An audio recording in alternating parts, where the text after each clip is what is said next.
Dan ini kita ambil dari tafsir. Insya Allah tidak kita karang sendiri, tapi ini saya bawa kitab tafsir Ibnu Katsir.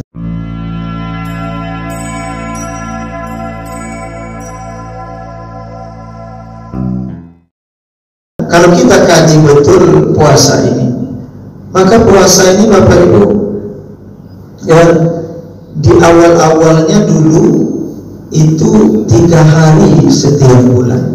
Nah, 3 hari setiap bulan.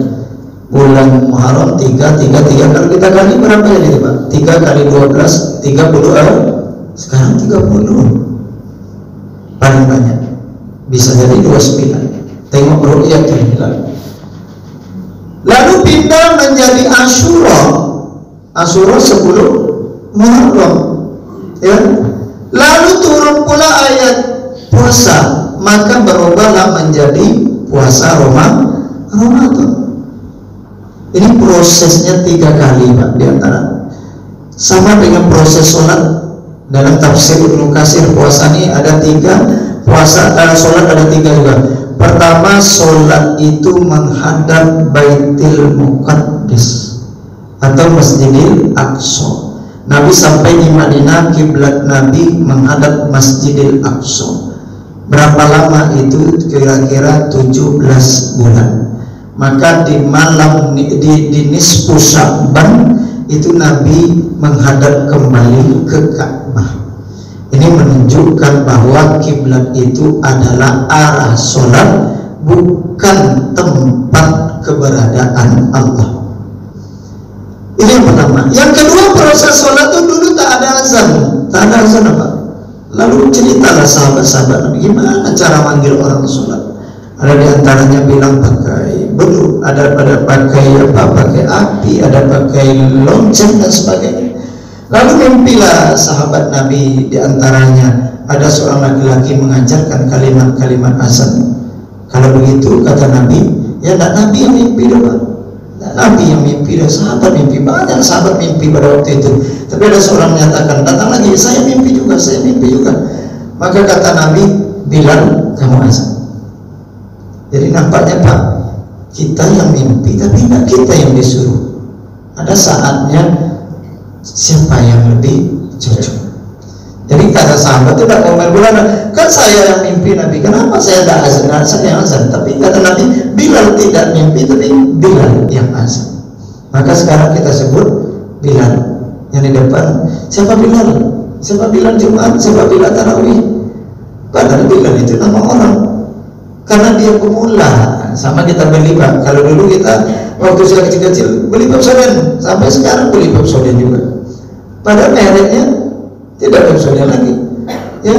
Beli Sanimila, beli apa Supermi ya, beli Rinso, padahal dibeli nggak Rinso, beda mereknya, tapi sudah akrab karena itu yang dulu. Jadi siapa yang duluan ini nampaknya dia namanya diabadikan.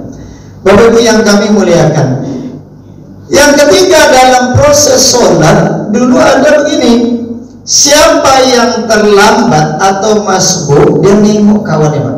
Kalau saya terlambat, saya tengok bapak yang baru datang sampingnya, maka bapak kodelah sudah angkat jari, intinya maksudnya sudah 2 rakaat atau 3, kasih jari 3, sudah 3 rakaat. Maka saya yang terlambat waktu itu di zaman sahabat-sahabat Nabi ya, maka sahabat-sahabat Nabi waktu itu kejarkan sholat. Ini seperti kami waktu kecil Pak, kalau terlambat itu dikejar aja imamnya. Akhirnya selesai sama dengan imam. Itu di awal-awal Islam, awal-awal sholat. Lalu datanglah Sayyidina Mu'az bin Jabal. Dia tengok orang seterlambat beliau, dikode oleh kawannya, sudah begini. Tapi Mu'az bin Jabal nyantai saja, biar aja gitu kan. Mu'az bin Jabal tetap langsung ikut, sedang apa orang sedang berdiri kah, sedang rukuk kah, sedang i'tidal, tetap seperti apa yang sedang dilakukan jamaah pada waktu itu. Maka sampai selesai sholat cerita orang ke Nabi, Mu'az bin Jabal gimana sholatnya ya. Tapi apa kata Nabi? Mu'az mengajarkan kepadamu tentang agama, tentang cara sholat. Akhirnya setelah itu yang dipakai Mu'az bin Jabal. Sampai sekarang kita kalau terlambat, sesuaikan dengan imam. Kalau dapat imam sedang ruku, maka tetap ruku. Ruku kita sama imam, tapi dapat satu rakaat. Kalau i'tidal, kita Allahu Akbar, langsung i'tidal, tidak dapat satu rakaat, berarti kita nambah satu rakaat. Kalau kurang satu, ya, itu yang sekarang Mu'az bin Jabal ini tidak Nabi yang mulai. Nabi yang mulai depan, tapi sahabat Nabi datang, dimulai oleh Mu'az bin Jabal, dibuat begitu. Setelah itu diokekan oleh Nabi. Mu'az mengajarkan cara sholatnya, cara sholat kepada kalian. Maka sampai hari ini siapa yang terlambat ikut wajib takbiratul ihram, jangan langsung aja Pak. Imam sedang sujud, jangan langsung sujud. Wajib takbir dulu, Allahu Akbar, lalu langsung sedang apa imam. Ya, tak boleh langsung gabung-gabung. Takbiratul ihram itu anak kuncinya dibuka, mana bisa masuk. Kalau orang langsung imam ruku, langsung ruku, tidak sah sholat. Wajib takbiratul ihram. Dan wajib takbiratul ihram itu niat kita takbir berdiri. Tapi kalau kita orang imam sedang sujud, Allahu Akbar sambil ke bawah, Allahu Akbar ke bawah, apa niat kita tadi? Takbir sujud atau takbiratul ihram? Kalau takbiratul ihram sah sholat. Tapi kalau takbir untuk sujud tidak sah sholat, karena wajib takbiratul ihram. Jadi begitu dulu Pak, datang Mu'az. Kembali kita puasa 3 kali juga tadi. Apa ringannya puasa kita dari umat sebelum, ya? Seperti proses tadi, awalnya 3, lalu 10 Muharram, lalu pindah ke Ramadan. Dahulu orang ahli kitab, mereka berpuasa lambat berbuka dan tidak pakai sahur. Bedanya puasa kita dengan ahlul kitab, kita pakai sahur, mereka tak pakai sahur. Ini Pak, apa pakai sahur? Bahkan di awal-awal Islam itu puasa itu hampir mirip dengan ahli kitab.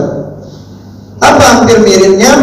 Kalau waktu Isya masuk, otomatis puasa. Kalau masuk waktu Isya puasa. Atau seorang tertidur, misalnya Isya masuk jam berapa? 7:30 lewat 45. 36 lewat 6. Kemarin saya tinggal 45 lewat 6. Kalau Isya masuk lewat 7:30 lewat 6 malam, ya, kita tertidur jam 7, maka otomatis dianggap puasa. Di puasa dahulu di awal-awal Islam saja Bapak Ibu hampir 24 jam, hanya 1 jam lebih sedikit. Maghrib masuk berbukalah, Isya masuk puasa kembali. Puasa kembali pada itu dulu yang terjadi. Maka datanglah seorang sahabat, kejadian pada seorang sahabat pada dia pulang bekerja, pulang di kebun, kerja siang hari, kerja kebun lagi dulu Pak. Lalu pulang sampai di rumah istriku, ada nak yang bisa untuk berbuka, kata istrinya. Nah ada Bang, ya tunggulah dulu, saya cari keluar dulu, cari ke warung gitu lah kalau sekarang Pak.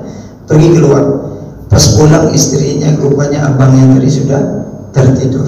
Kalau tertidur apa tadi Pak? Berarti puasa.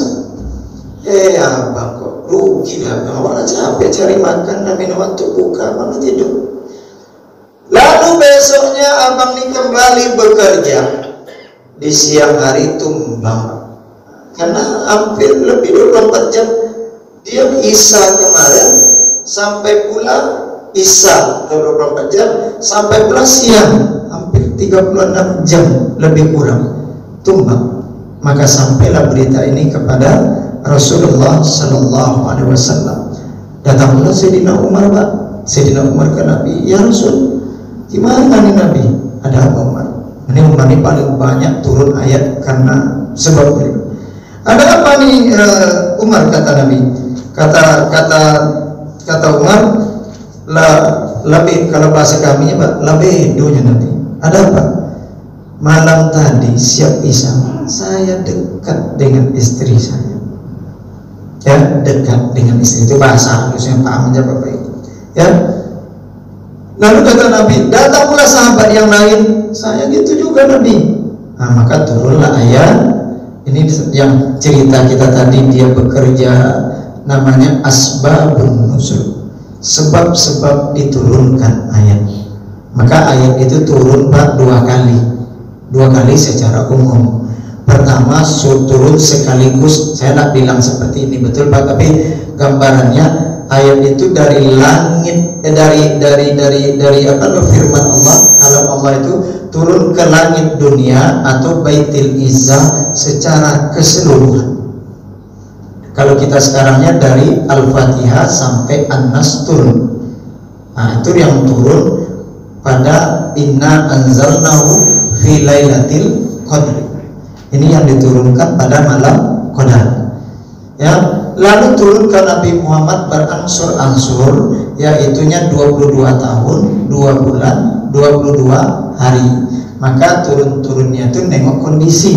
Di antaranya ada yang bertanya, ada kejadian, maka ini disebut dengan asbabun nuzul. Kapan turun pertamanya ke Nabi langsung? Inilah 17 Ramadan. Kapan turun ke langit dunia? 24 Ramadan. Jadi beda Pak, Bapak Ibu. Secara keseluruhan ke langit dunia, langit pertama Baitul Izzah itu 24 Ramadan. Lalu dicicil surat Al-Alaq ayat 1, surat Iqra ayat 1 sampai 5 itu 17 Ramadan. Jadi ada orang mungkin, kalian peringati nuzul Quran kok 17 Ramadan, pada malam Qadar. Malam Qadar itu kata Nabi cari 10 terakhir. Kalian 17 Ramadan udah tepat. Tengok dalam tafsir Ibnu Katsir, bahwanya turun Quran itu 24 Ramadan.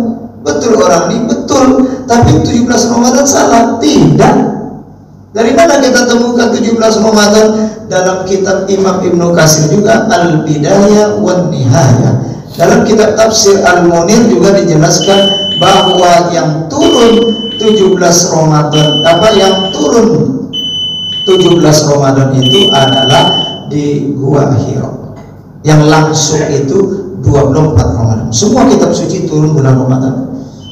Bapak Ibu. Nah, ini kalau ada yang nanti yang mengomentari, ya, jadi dua proses secara umum. Maka turunlah ayat apa? Ayat yang turun, uhilla lakum lailatas siyami arwafasu ila nisaikum. Maka pada malam ini dihalalkan kamu dekat sama istrimu. Kata Allah Subhanahu wa taala, hunna libasul lakum wa antum libasul lahunna. Istrimu itu pakaianmu dan kamu pakaian mereka. Kalau pakaian silakan dipakai. Berarti bahasa Quran itu Pak ada majas. Halus Pak, pakailah, halal pakailah. Apa makna pakai lagi? Menjaga. Apa makna pakai lagi? Menghiasi. Apa makna pakai lagi? Menutupi. Berarti suami menjaga, menutupi dan menghiasi pasangan mereka masing-masing. Maka bolehlah. Maka puasa itu mulai bergeser lebih mudah, tidak sampai waktu Isya lagi. Dalam ayat lanjutan ayat ini kata Allah, wa kulu washrabu hatta yatabayyana lakumul khaytul abyadu minal khaytil aswadi minal fajr. Silakan pula tidak dekat istri saja, silakan makan, silakan minum sampai nampak jelas benang yang putih dari benang yang hitam. Maka sahabat dulu diikat benang di kaki. Tengah malam ditengok, kok benang hitam belum nampak juga, masih gelap. Ngapa kamu nih kata Nabi? Kok pakai benang? Tapi ayat gitu Nabi. Oh, itu maksudnya fajar. Fajar sampai waktu fajar. Fajar itu ada dua, ada fajar kazib, ada fajar sodik. Kalau fajar kazib itu ke atas dia lurus, kalau fajar sodik membelintang. Kalau fajar kazib silakan makan minum.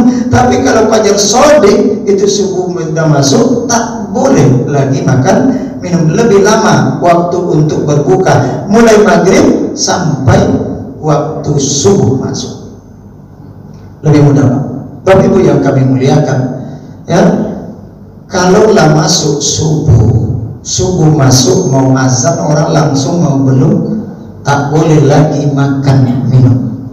Cuman ada pula yang teriak dalam ceramah dan sebagainya, Kalau waktu orang azan makanan masih berada di tangan ataupun di mulut, silakan lanjutkan sampai selesai azan.